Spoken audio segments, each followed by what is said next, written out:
everyone, and welcome back to Late Night ASMR, episode 7, I think. It is currently 11:52 p.m. July 20th.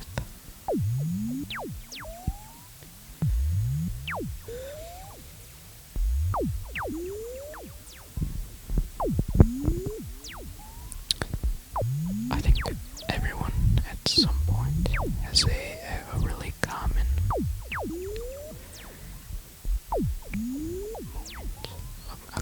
moment in their life where they realize life is not going to be simple anymore. When you can't worry about little things, and you have to worry about big picture things.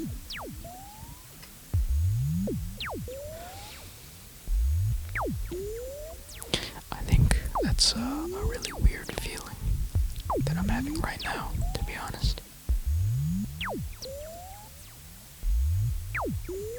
I've talked about future job options and paths that I want to take, because that's all I've been thinking about. I have to get serious about things, and I really don't like that, to be honest.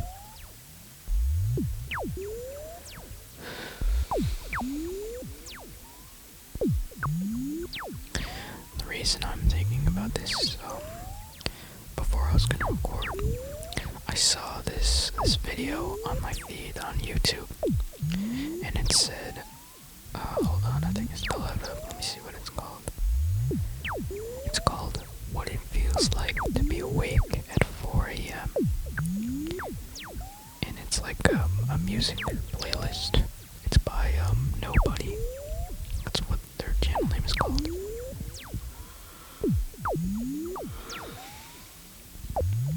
And I started listening to it, and it just perfectly captures that sort of feeling you feel when no one else is awake. You're sitting there or walking with your thoughts and nothing but your thoughts.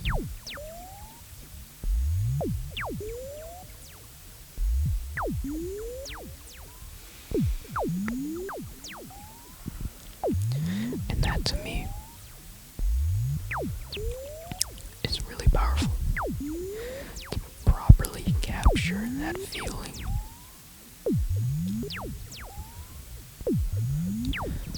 I tried to capture that feeling once with an album called It's Hard to Sleep. I basically, at some point in my life, I think it was like 2 years, it was like, not 2 years, it was like maybe 2020, I think.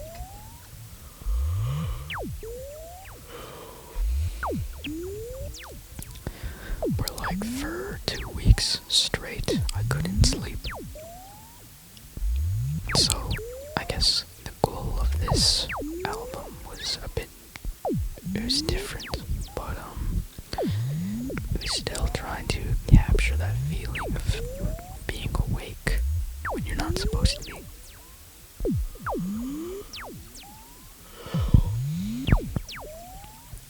There were 7 songs, and honestly, I still really love this album, because in my mind, it does capture that feeling that I had when I couldn't sleep at all.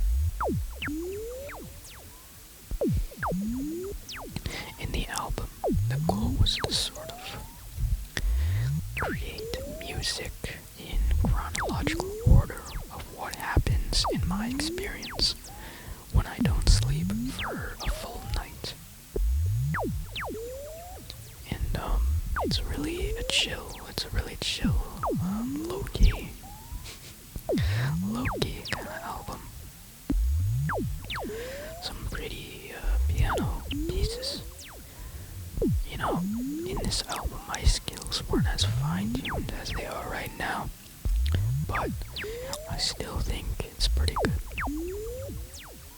I'm gonna list off the names because I like the names. The first song is As the Flames Die Out, and that's sort of like the intro to the album.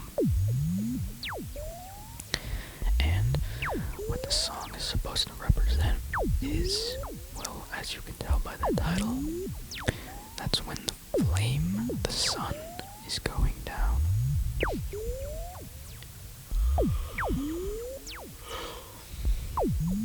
It's a nice little piece. My favorite thing about the song is I added like a little slowed version of one of the songs that appears later in the album, and I put that at the end of the first song, and I think it's really nice. The next one is called Good Night, Sweetie. I think that's pretty self-explanatory. It's when you're trying to go to bed. And then the next one is Captivating Ceiling. Probably the craziest song. It's very loud and noisy.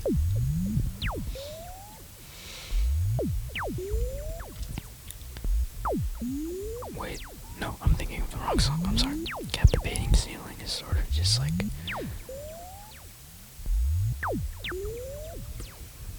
It's supposed to represent you trying to fall asleep and just staring at the ceiling for hours and hours.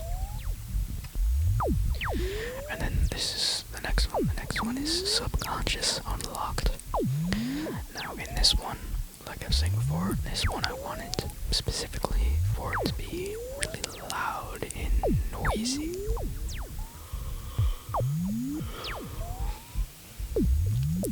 Because at this point in the night, that's when you start to just think too much about everything.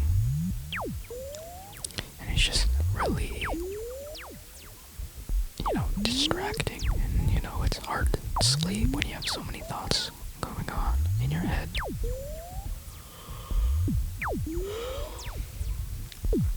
And things start to emerge from, your subconscious. You start to think about things in different ways. In bad ways. And then the next song is called Bad Places, which is very, very self-explanatory. Because that's when you start to think negatively, and it's depressing, very depressing, and it sucks, and it keeps you up, and it's just hard. And then next one, my favorite song, probably one of my favorite songs that I've done, is called The Sun Rises Again. And obviously at this point in the album, and at this point in the story, the sun is rising again.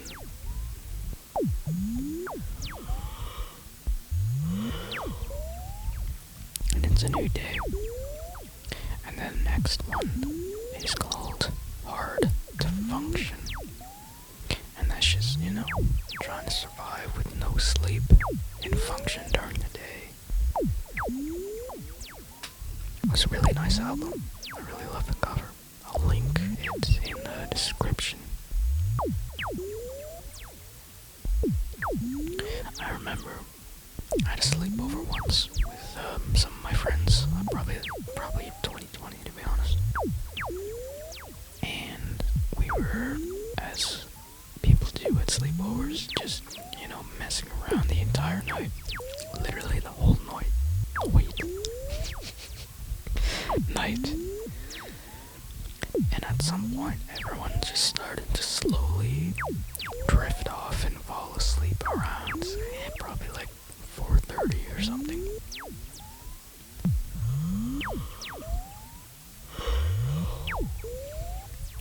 But I couldn't sleep, unfortunately. So I sort of just sat there, and this sounds creepy, but I just sat there and listened to them snoring and just thought about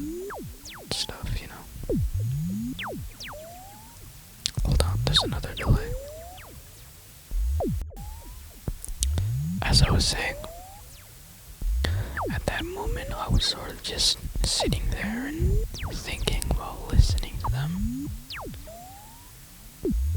And I don't remember exactly what I was thinking about, but I remember staying up till sunrise. And I went outside and I sat on my porch and listened to my own song. I listened to the sun rises again as the sun rose again.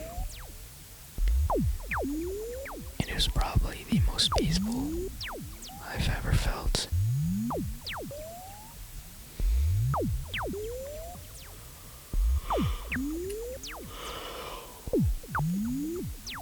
It was a great night. Unfortunately, I've had a falling out with some of those friends, and I haven't really, done something like that in a long time.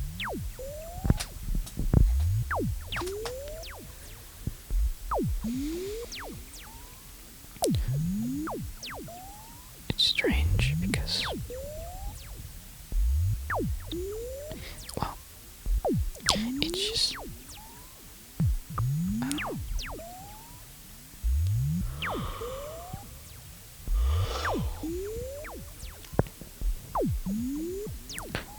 There's something really nice about taking care of people. That's something I've always strived for, is having someone to take care of. Just the idea of, helping them out and doing stuff for them. Making them food. And, just taking care of them. That's something I've always really wanted.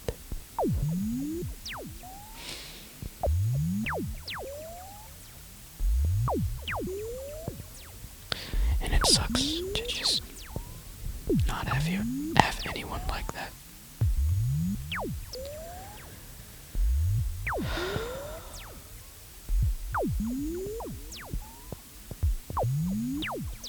I don't know if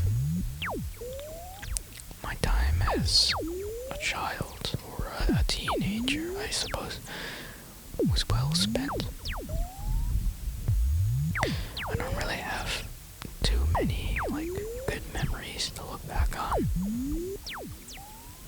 And I feel like I really wasted all of my time.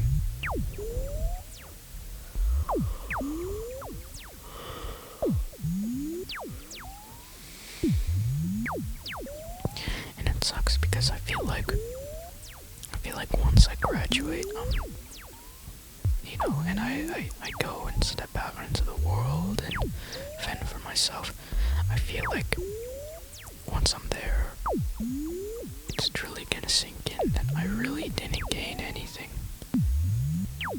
these past years of my life. All of my good friends, we don't talk. Only have a few friends, and sure, a few friends are good. Probably the most important people. But it's sort of like,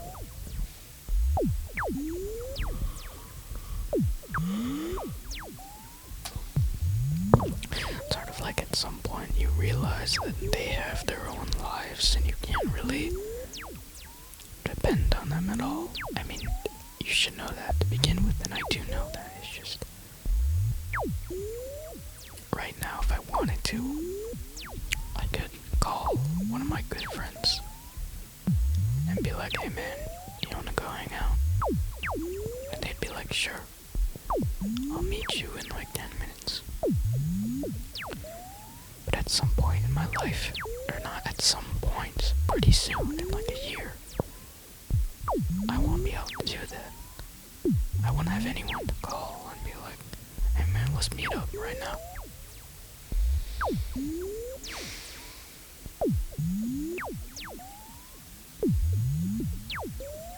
And obviously, I will, make new friends and find new people. It's just, I don't know. Just thinking about that, it just kind of, it fucks with you,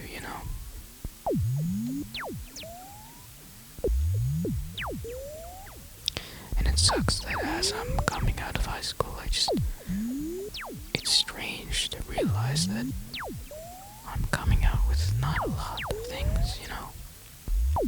And by things I mean, you know, important relationships and friendships and whatnot. And sure, I still have a year, another year of high school, but it's sort of like, I feel like nothing will change. Because nothing has changed. And you know, obviously I know that I have to make a change, but it's sort of like, what do I change? I don't know, it's weird.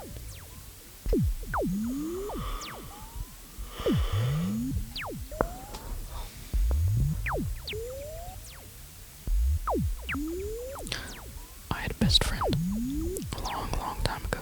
And obviously I won't name who it was, but she was just the greatest person I think I've ever met. And, you know, honestly, thinking about it, she wasn't. Which is weird, because I just said she was. But the thing is, the thing that has set her apart from the rest is that I could tell that she did genuinely like me. And you know, she lived, or she still lives technically, down the street. And you know, we would walk home from the bus together, and I'd be like, hey, let's hang out, or she would ask to hang out, and I'd just go to her place after school. And you know, she had a goofy little dog. She had a turtle and a bird, and we'd just hang out.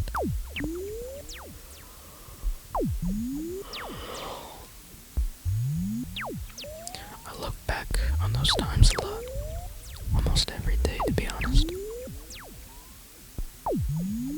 And you know, it was just that small period in my life that was just the greatest period so far. I miss her a lot. It's been 3 years now.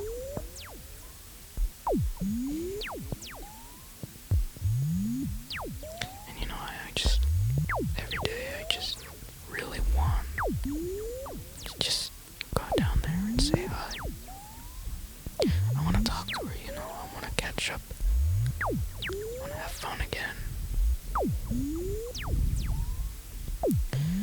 But the problem is, I fucked it up. Back then, I was really stupid. I was really dumb. I was lacking something in my life, and I did everything I possibly could to try and gain what I was lacking. And those methods turned out to push important people away from me.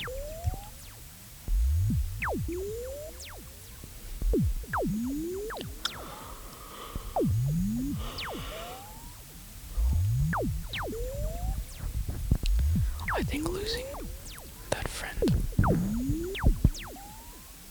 has probably have been the most important thing to ever happen to me, because although it sucked, and although I miss her every single day, I learned something extremely valuable from that whole altercation. Altercation, is that the right word? That sounds right. I don't know, I'm really tired, if you couldn't tell. But anyway.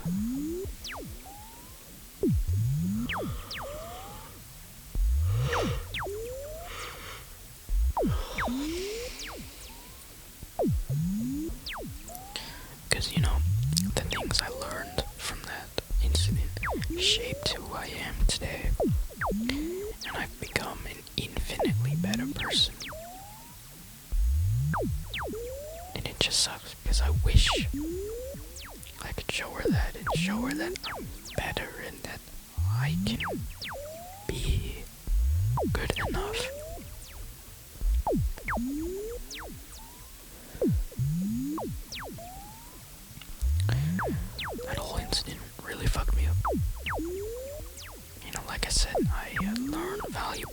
things, but at the same time, I fucking hate that I did.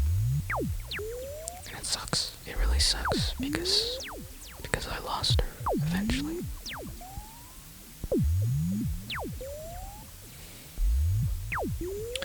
I remember when she started to somewhat come back into my life. She started to date my best friend, still my best friend, and you know, at first I was really hurt by that. It really fucking hurt that my old best friend is dating my new best friend, and now I have to hear about her.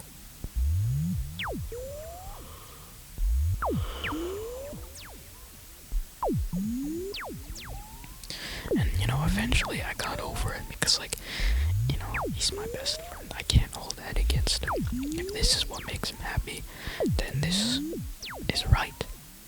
You know, I shouldn't have anything to do with, you know, his decisions and what he does. If he wants to do it, go right ahead. I have no input.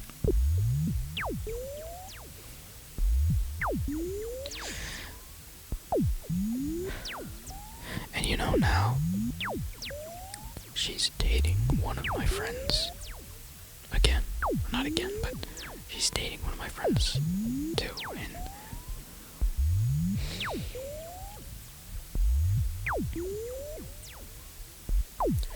I don't know.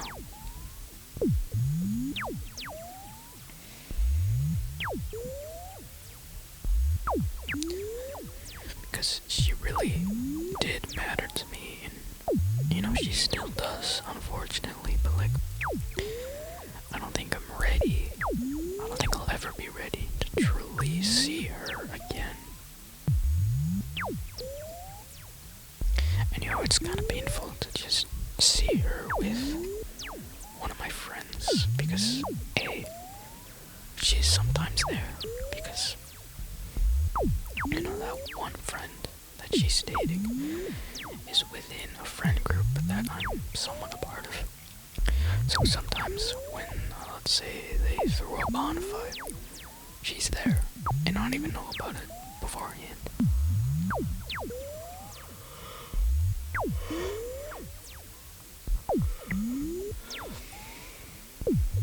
And it's just still such a shock, because I see her laughing and having fun with everyone else, and I don't want to talk to her. I don't think I can talk to her. And you know, a little bit ago we did apologize. I reached out and I apologized, and we somewhat made up, but it's like, you can't come back from it, and that sucks. It hurts that I can't come back from that and be like, hey, let's be friends again. Look how cool I am now.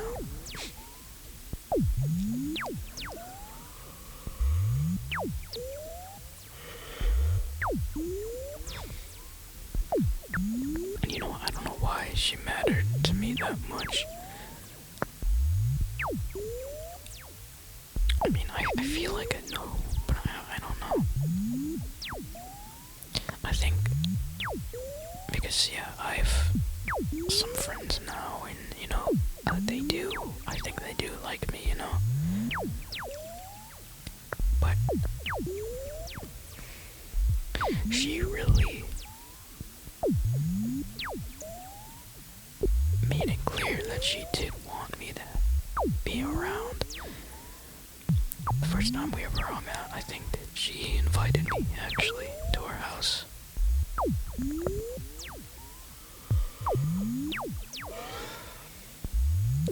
And you know, in all honesty, it was really awkward looking back on it, but at the time, I didn't think it was awkward. It felt right. I felt good being there and hanging out with her. And you know, I remember we didn't really talk that much. That's why it wasn't too awkward. But in all honesty, I would trade that experience again for anything in the world right now. Because even though we didn't talk, it was sort of like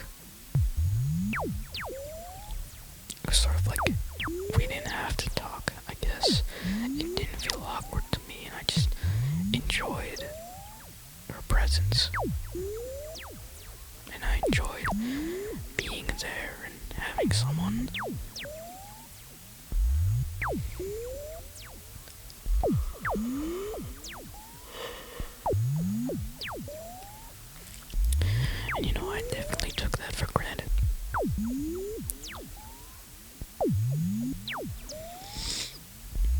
And I don't know. I don't know what's wrong with me, because at this point, I still think about her all the time. And, you know, I've talked to some people about it. And, you know, something has always come up that maybe I was actually in love with her. But I don't know if that was the case, because I never really wanted to date her or anything like that. I just wanted to be friends. It was sort of like a brother and sister sort of thing.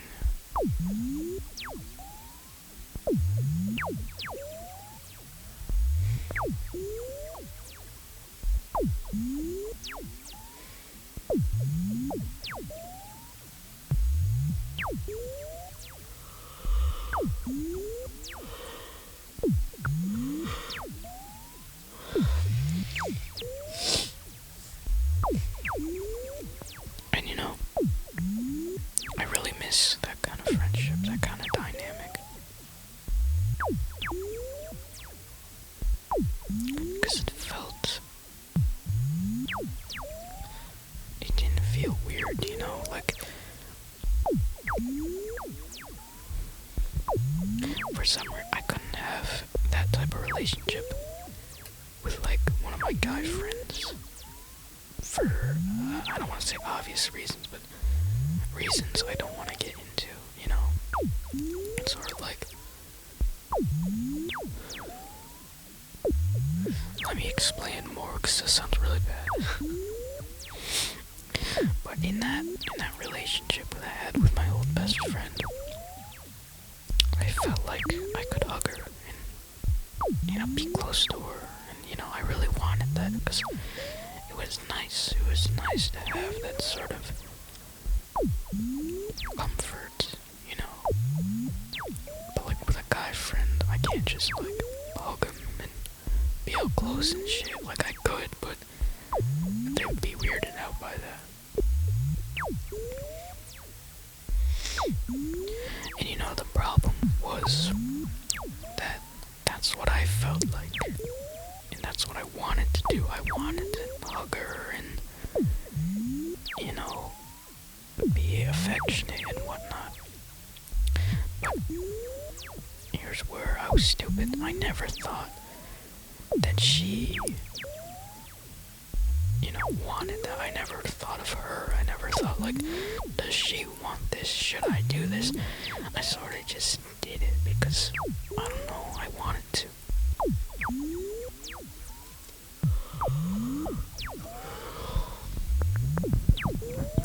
And I suppose that's where problems started to begin.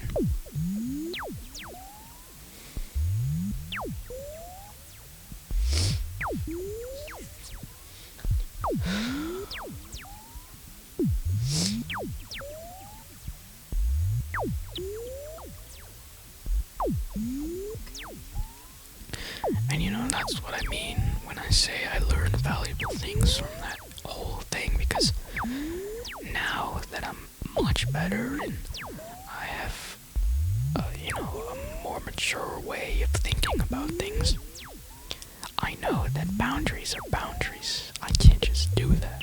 I have to think about the other person, you know? And you know, it's only up to them if they want to break that boundary. Hold on. Sorry about that. But, you know, like I said, now I know that boundaries are boundaries, and I should respect other people's boundaries. But, you know, like I said before, back then I was stupid. I didn't have that sort of wake-up call. I didn't have that sort of, you know, person telling me, stop doing this, this isn't right.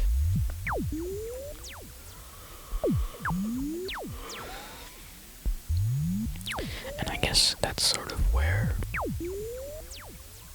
I start to get really attached, because felt like I could. And you know, looking back, there were some instances where like she did that too, you know. But you know, I don't know if that was just her cooperating. I hate the way that that sounds, but I don't know if that's her just doing it, just to do it, or she wanted to. I'll never know, because I can't talk to her again. And, you know, I don't think she wants to talk about it, even though I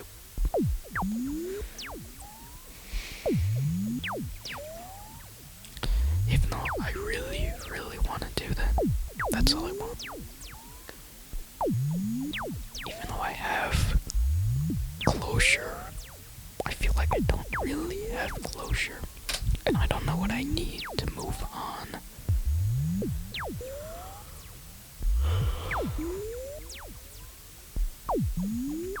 But I miss her. I really miss her. You know, every day I think about her.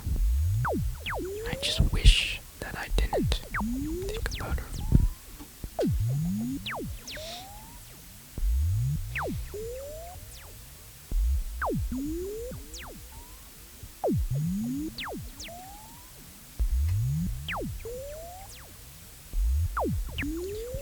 And you know, the sucky thing is, I don't think I'll ever find someone like that again.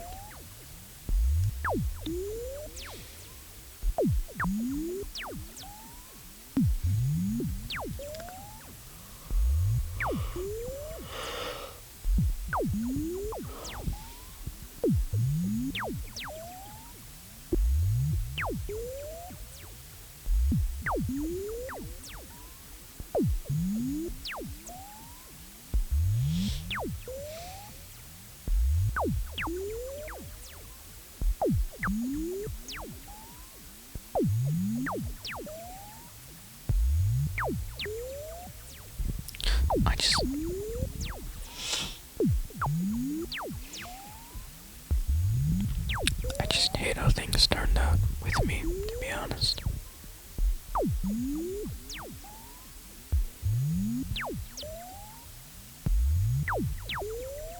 I had it so good, and now I don't. I mean, I do,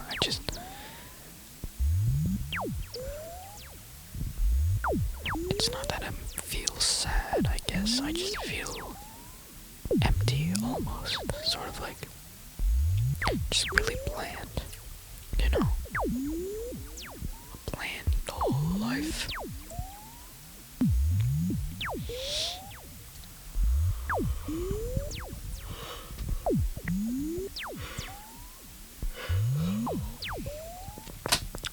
And you know, maybe, because I remember I talked about this yesterday, or you know, the last episode.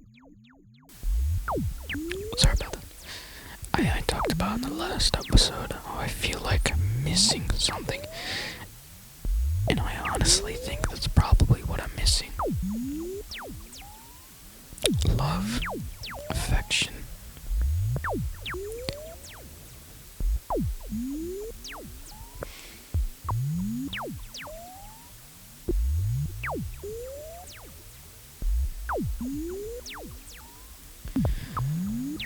And that sucks.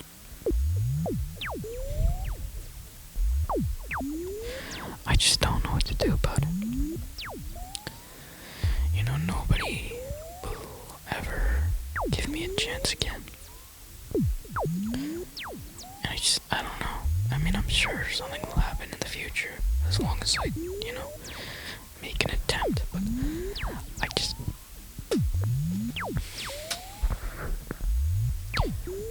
I don't know.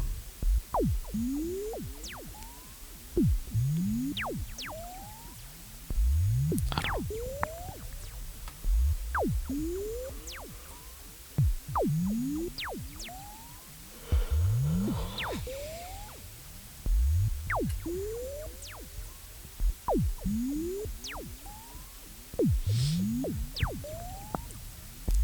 It sucks because I know there's so many other people like me who just want that in their life. I don't know where to find that. If that makes sense. That sounds kind of weird, but I don't know what I'm saying, but I just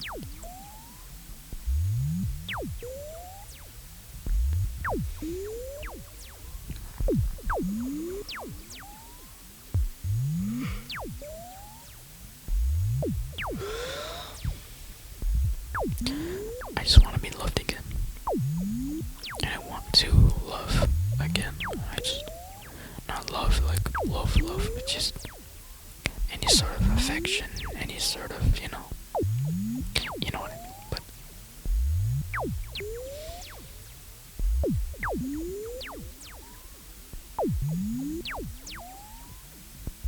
I just want a genuine hug.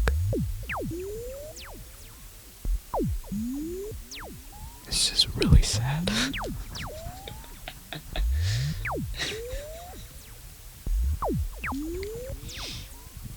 This is really, really sad.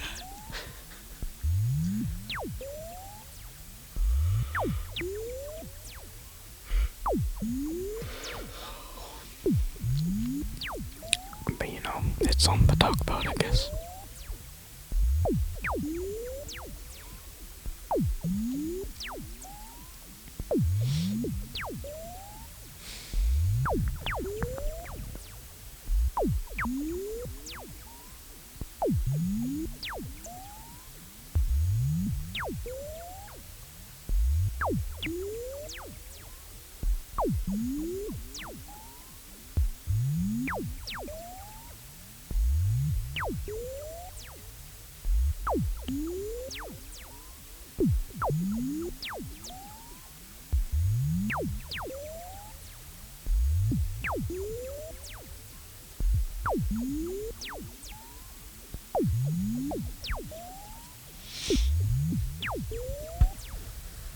So you know how I did like a piano concert type thing, like for the last episode?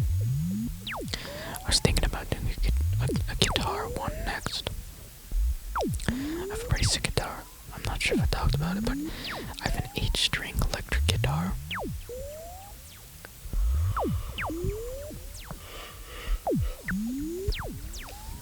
I got it because I wanted to play songs from the Doom soundtrack from 2016 and the Doom Eternal soundtrack. And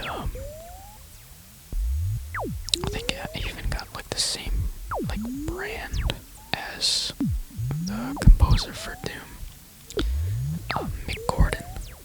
I think in the first the 2016 Doom game, he used a 9-string guitar by a Schecter. It was called the Schecter Damien Platinum 9. And I thought I didn't really need 9 strings, so I got the Schecter Damien Platinum 8, which only has 8 strings. And before I was only playing like doom metal type songs and just absolutely fucking shredding on just the 8th string, because most of the songs Mick Gordon has wrote that I could transcribe. It was mostly played on 1 string. But recently I've branched out and started to really play with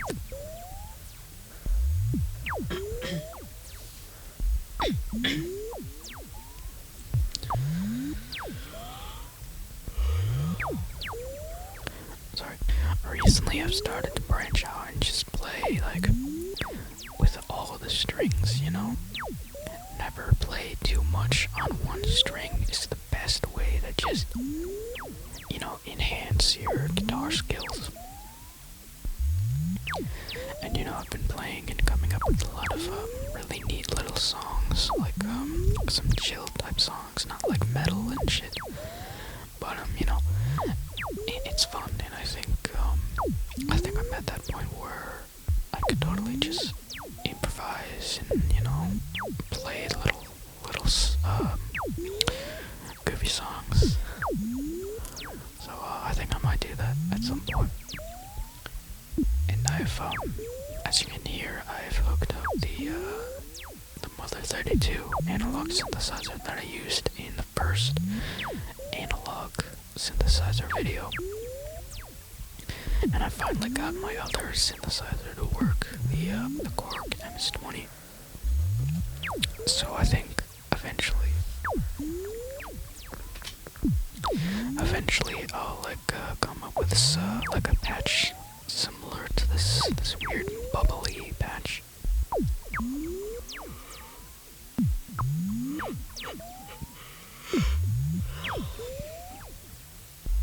So I'll definitely do that one day.